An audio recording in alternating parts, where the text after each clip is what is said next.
네. 예, 안녕하십니까. 네, 안녕하십니까. 예.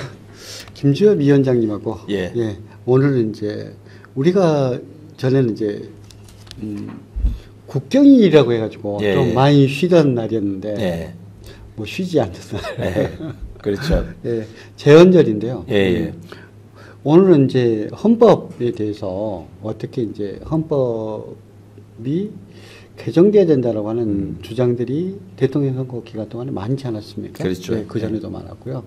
그리고 나서 이렇게 됐는데 헌법이 가지고 있는 의미하고 그리고 헌법 개정을 하면 21세기에 맞게 어떻게 또 조금 변화돼야 되는지 그 부분을 좀 듣고 싶습니다. 예, 예. 네.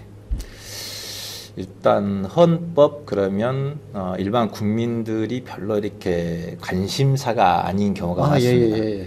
오히려 이제 무슨 교통 형법이랄지 예. 뭐 자기에게 직접적으로 이렇게 뭐 과태료가 날라오는 법이랄지 이런 것은 자기 생활에 직접 미치기 때문에 관심이 많은데 헌법은 아주 먼 이야기, 나랑은 상관없는 이야기 이렇게 되어 있는데 사실은 헌법이 어떻게 규정되느냐에 따라서 그 하위 법령들이 다 만들어지기 그렇죠. 때문에 예. 우리 일상생활 곳곳에는 헌법이 다 묻어 있다. 그래서 굉장히 헌법이 중요하죠. 그래서 이제 이번 뭐 내란 사건이 터지면서도 많은 단체들과 정치권에서는 요구했던 것이 이번에는 한번 헌법을 개정을 해가지고 뭔가 현대 시대에 맞게 뭐 사회를 한번 바꿔봐야 되는 거 아니냐. 그래서 사회 대개혁을 주장했지만 사회 대개혁의 방법은 헌법 개정이 가장 유력하다. 이렇게 좀 생각을 하고 있습니다. 제헌절이라고 하면 예. 이제 헌법을 제일 처음 만들었다는 그렇죠. 거잖아요. 예. 그런데 이제 그때 당시 보니까 국회에서 헌법을 이렇게 예. 만들지 않습니까? 임기가 보니까 보통 국회의원 임기가 4년인데 예. 제헌의회만 2년이더라고요. 예. 그렇기 때문에 이렇게 법률을 갖다가 헌법을 갖다가 만드는 거에만 좀 집중해 가지고 형태를 갖다 갖추는 데는 좀 중요하다라고 좀 생각할 수 있고 정반대로 이야기한다면 헌법 개정을 하려면 아무래도 대통령 임기 초에 개헌하지 않으면 개헌하기 힘들다는 의미도 여기에 좀 시기적으로 담겨 있지 않는가라는 생각이 드는데요. 이제 헌법이라고 하는 것이 상당히 첨예한 이해관계가 충돌되게 돼 있거든요. 헌법이 바뀜으로 인해서 좋아지는 사람도 있을 것이고 뭔가 후퇴된다라고 느낀 사람도 있을 것이기 때문에 이 첨예한 이해관계가 얽혀 있기 때문에 사실은 기득권일수록 헌법이 개정되는 것을 원치 않죠. 지금이 좋으니까. 네네. 근데 이제 다수의 이 지금 체제는 좀 아닌 것 같아. 이런 사람들은 헌법을 개정해서 바꿔야 되기 때문에 이게 이제 이 저항이 굉장히 만만치 않다.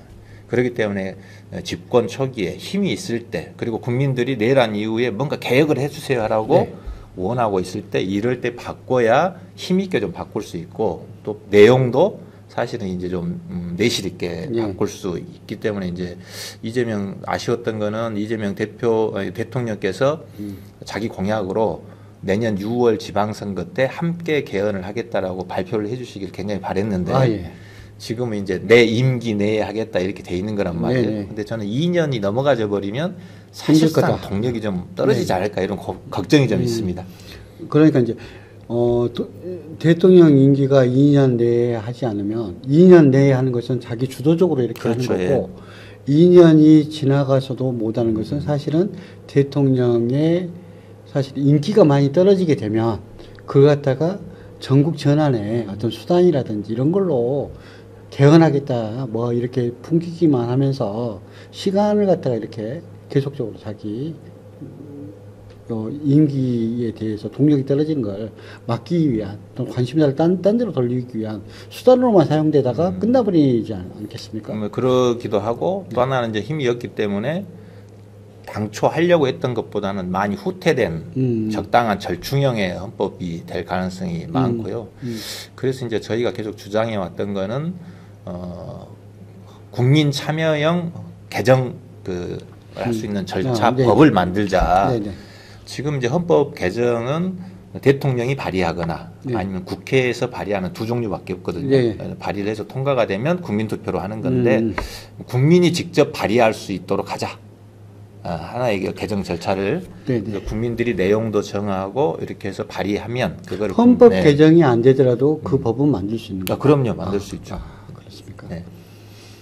그러면 이제 내년 6월 지방선거 있을 때 같이 하는 것을 안으로 한다고 한다면 네. 그 내용에는 최소한 어떤 것들이 들어갔으면 좋겠다 하는 부분들이 있을까요? 일단 내년 6월은 사실상 어려워 보여요. 벌써 이제 10개월밖에 안 남았는데 아직 개헌 이야기를 꺼내지도 않잖아요. 지금부터 준비하고 국민들께 물어보고 막 공론을 모아가고 이렇게 해야 되는데 내년 6월을 사실상 포기한 거 아닌가 이런 좀 고민이 들고 저는 이제 그 헌법에 예. 대한민국은 너무 역동적이기 때문에 예. 뭐 7월 17일 그럴 수도 있죠. 예. 이 방송이 나가게 되면 내년 뭐 지방선거와 똑같이 또 하자라고 하는 이야기들이 또 들불처럼 일어날 수 그럴 수 있죠. 예. 그렇게 됐으면 좋겠습니다. 그렇다고 한다면 그 내용이 어떤 것이 개정된 헌법에는 들어갔으면 좋겠는지. 저희 헌법이 현재 87년에 그 6월 항쟁을 거치고 만들어진 헌법이잖아요. 네네. 이제 그 당시에는 뭔가 대한민국 사이의 정치 체제나 이런 것을 좀 민주화시키는데 그 항쟁의 주요 이유가 있었고 그러다 보니까 그게 들어가 가지고 대한민국 사회를 절차적으로 민주주의를 갖추는 여기에 이제 방점이 되는 헌법이었단 말이에요. 근데 지금은 이제 그것을 넘어서서 국민들의 먹고 사는 문제, 민생의 문제, 뭔가 기후, 새롭게 대두된 여러 가지 이슈들이 반영된 헌법 이런 것을 좀으로 전환을 해가야 되는 이런 시점이라고 보여집니다.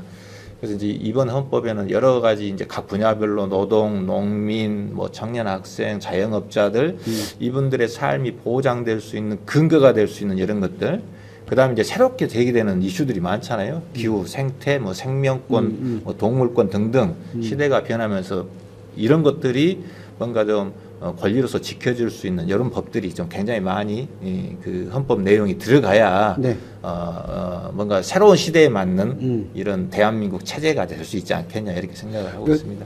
전체적으로 이야기하신 그런 것들이 사실은 주요 스트림이 아니고 사실은 부차적으로 이렇게 느껴지는 그러니까 시대에 우리가 살았거든요. 그러니까 뭐 동물권이라든지 이런 것들이 뭐 주요적으로 이렇게 주장하는 것이 주류들이 지금 주장하는 부분들이 아니기 때문에 그러면 주류가 아닌 사람들이 이렇게 바꾸려고 한다고 한다면 그것이 들어가게 하기 위해서는 조금 더 구체적으로 뭐다.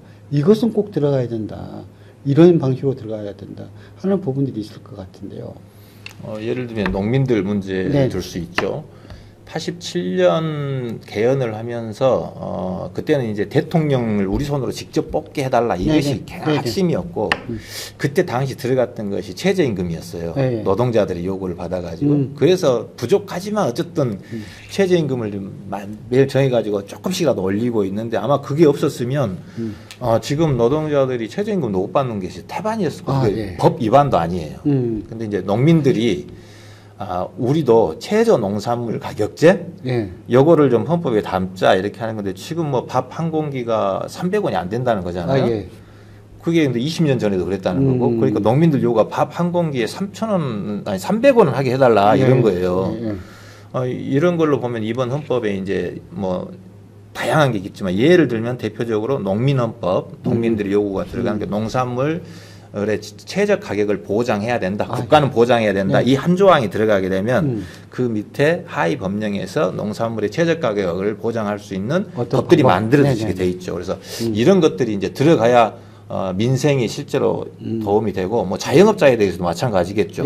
자영업자들도 최소 생계를 유지할 수 있는 법과 제도를 뭐 국가가 책임져야 된다. 이런 한 조항이 들어가게 되면 자영업자나 소상공인도 거기에 맞춰서 할 수가 있는 거죠. 그래서 이제 이런 것들이 좀 필요하다. 예를 들자면 이제 그런 거겠네요. 그러니까 실업한 사람에게도 그걸 갖다 국가가 보장할 수 있는 뭔가 있어야 된다. 예를 들자면 뭐 실업수당이 있는데 그것들에 대해서 어느 정도 기간들이 너무 짧다 보니까 장기적으로 뭐 경기가 안 좋은 경우에는 그 기간을 넘어서 실업 상태에 있을 가능성도 큰데 우리나라 굉장히 또 짧다라고 이야기하더라고요.